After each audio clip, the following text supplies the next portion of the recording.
WandaVision was a huge hit that kept audiences coming back week after week, and one of the most talked about and shocking moments was the reveal that Wanda's quirky sidekick neighbor wasn't at all what she seemed. Who's been messing up everything? It's been Agatha all along. Now it's Agatha's turn in the spotlight in the new series Agatha All Along, where we're finally getting the opportunity to learn more about Agatha's past and maybe even her future. So let's take a look at Agatha All Along, what the new series tells us about the infamous mage, and how it explores long-held misogynistic misconceptions about witches.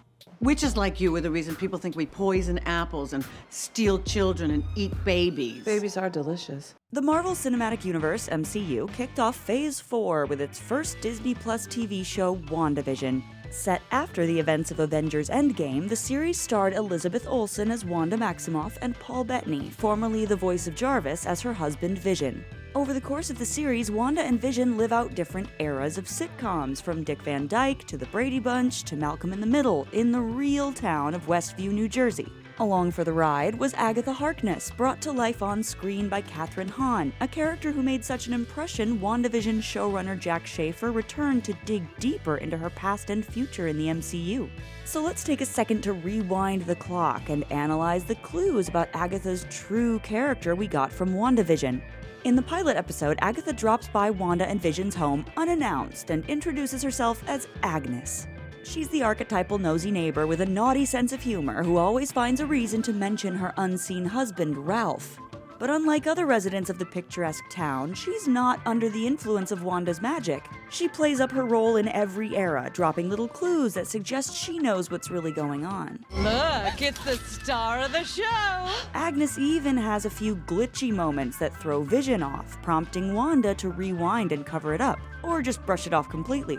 Do you want me to take that again? By the end of episode 7, Agnes's true identity is revealed to Wanda, confirming viewers' theory that this was in fact the MCU witch known as Agatha Harkness.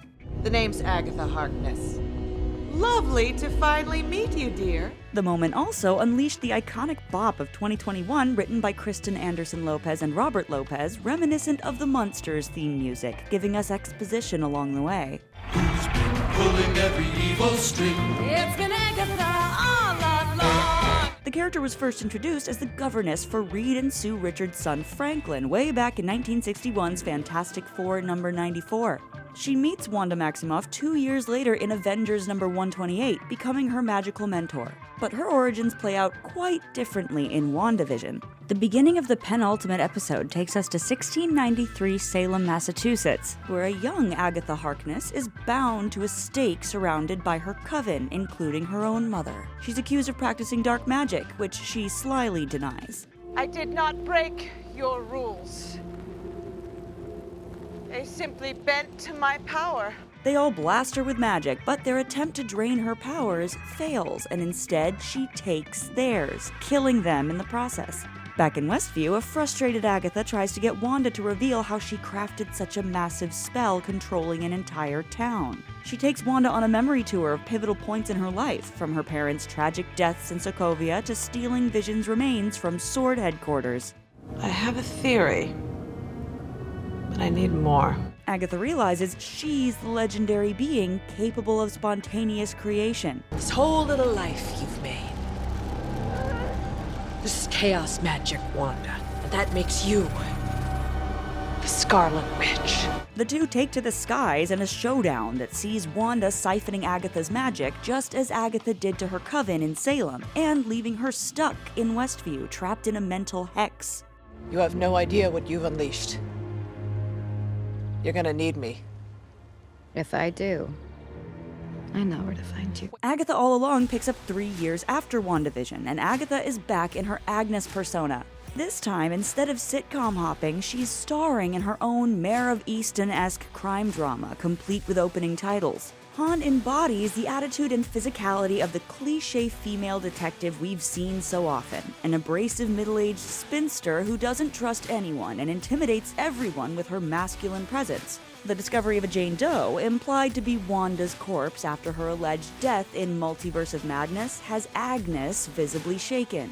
Just as she did with Wanda, Agatha's world is infiltrated by another witch. Aubrey Plaza's Rio Vidal pretends to be an FBI agent assigned to the case, trying to get the real Agatha to resurface by playing along with this false reality. Did you know that it is a universally acknowledged truth that a lady cop cannot be good at her job and have a healthy personal life at the same time? Though there are some theories about her character's relation to comics, this Green Witch appears to be newly created for the show. Later, she catches an intruder breaking into her house, whom she thinks is related to the case. But with a final push from Rio, There are 2 Jane Does in this case.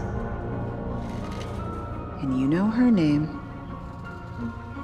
So what's yours? Agatha claws her way out of the distorted spell, shedding her old sitcom identities. Although it isn't explicitly revealed in the first 3 episodes, Rio and Agatha have a complicated, seemingly dark history. But when Rio attacks the newly freed Agatha, the sapphic energy is unmistakable, so it's like they're ex-lovers who ended on a seriously bad note. It really warms the heart. You don't have a heart. Yes, I do. It's black.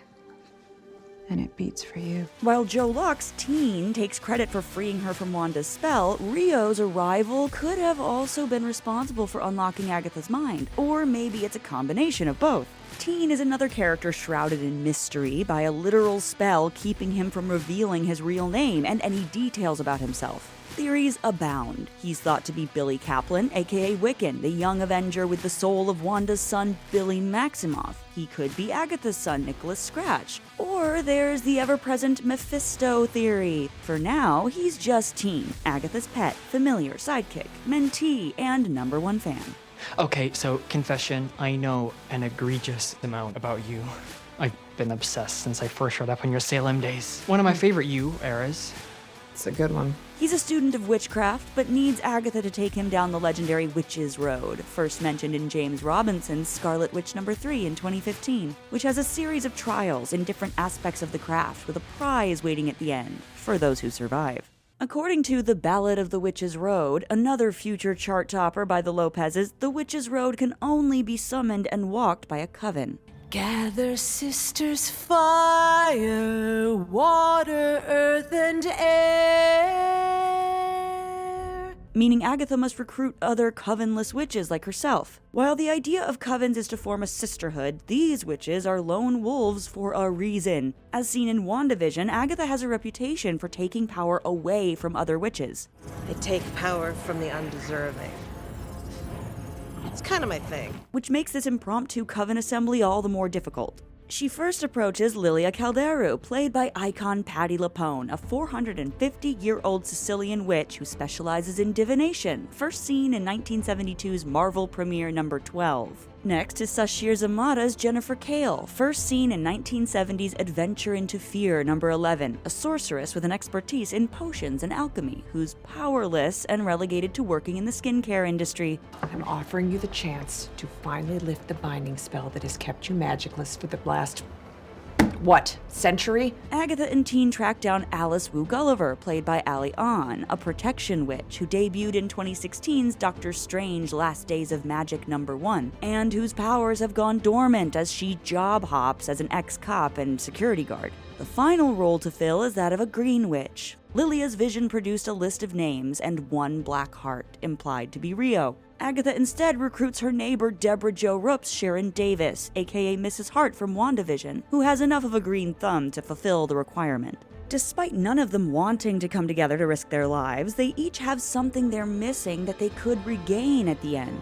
Lilia and Jennifer are financially tanking, and with Alice unable to hold down a job, her finances are also likely suffering. Money aside, each of them is lacking their former agency as witches and as women. In their first trial, they're confronted by their truest nightmares. Set in an idyllic beach house inspired by the likes of Practical Magic and Big Little Lies, the Coven experiences several side effects of poisoned wine, including hallucination. As Jennifer gathers ingredients for a cure, a mysterious man tries to drown her, one of the many ways real-life women accused of witchcraft were killed historically. You are an inconvenient woman. Now, you're nothing.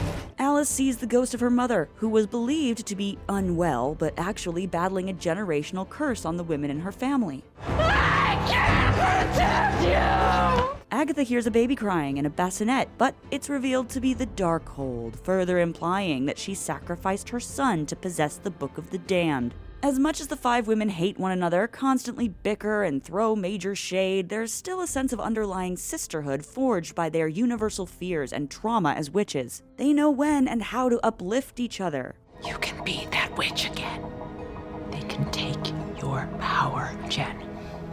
But they can't take your knowledge. Marvel's Agatha All Along has big shoes to fill as a WandaVision follow-up. The sheer star power is enough to get people to give it a shot, but it's also more than just a spin-off. It's as much a celebration of witchcraft as it is a deconstruction of the societal misconceptions of witches. Okay, so a witch is really just another name for a bad girl. Is that right? That is extremely reductive. We are not a monolith. The ending credits of each episode is a moving collage of famous depictions throughout history and pop culture, spotlighting everything from classics like Bewitched and Snow White's Evil Queen to modern depictions like The Craft to Lisa Simpson. I'm not a witch. I'm a Wiccan. Why is it when a woman is confident and powerful, they call her a witch? The show highlights the inherently queer, diverse, and multifaceted world of Wicca, reminding us to unleash our inner witch and be our truest selves. So much has happened in only 3 episodes. We can't wait to see what the rest of the season brings. That's The Take. Click here to watch a video we think you'll love, or here to check out a whole playlist of awesome content. Don't forget to subscribe and turn on notifications. And make sure to subscribe to our Patreon for exclusive new videos.